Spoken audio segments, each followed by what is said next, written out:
Hi boys and girls, I've got another great fiction story for you called Big Smelly Bear.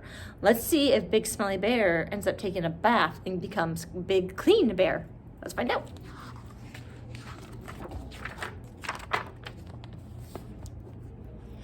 Big Smelly Bear never washed. Big Smelly Bear never brushed. Big Smelly Bear never took a bath.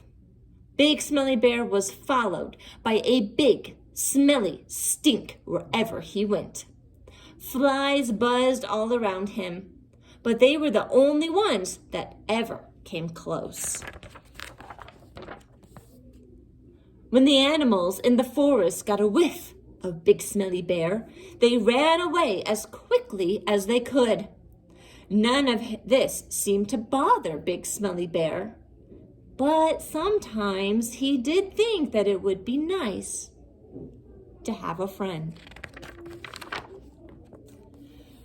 Then one morning, everything changed. Big Smelly Bear woke up with the most terrible itch. He tried to scratch his back with his paw, but he couldn't reach it. He tried rolling on the ground in the dirt, but that didn't stop the itching either. Big Smelly Bear was itchier and dustier than ever. He tried scratching his back with a tree branch, but that made the itch even itchier.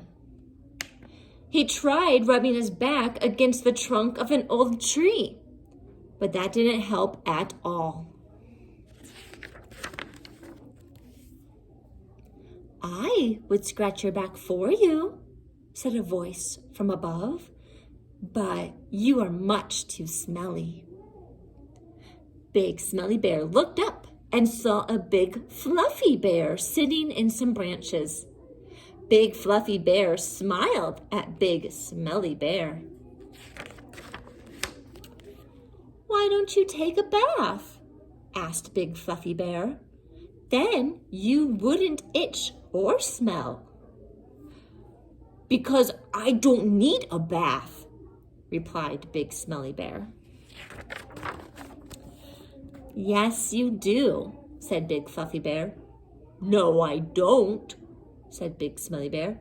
"Yes, you do," growled Big Fluffy Bear. "No, I do not," growled Big Smelly Bear back. "Yes, you do," cried Big Fluffy Bear. "No, I do not," shouted Big Smelly Bear. "Yes, you do," shouted Big Fluffy Bear, "because you stink." Both big bears sat quietly for a minute. Then Big Smelly Bear sighed a big sigh.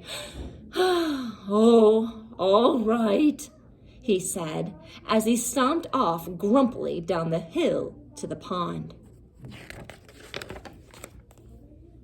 When Big Smelly Bear got out of the pond, he shook the water from his big body. Big Fluffy Bear jumped down from the tree and sniffed. "There," she said, "that's much better. Now you smell all clean." And she scratched his back for him. The itch was gone. Big Smelly Bear sighed. "Thank you," he said. Then he gave Big Fluffy Bear's back a little scratch too.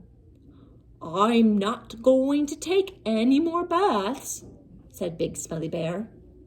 Big Fluffy Bear smiled, and the two big bears had a little bear hug. Big Smelly Bear liked Big Fluffy Bear very much. Even though he said he would never bathe again, sometimes, late at night, he would wander down to the big pond. And can you guess what he was doing?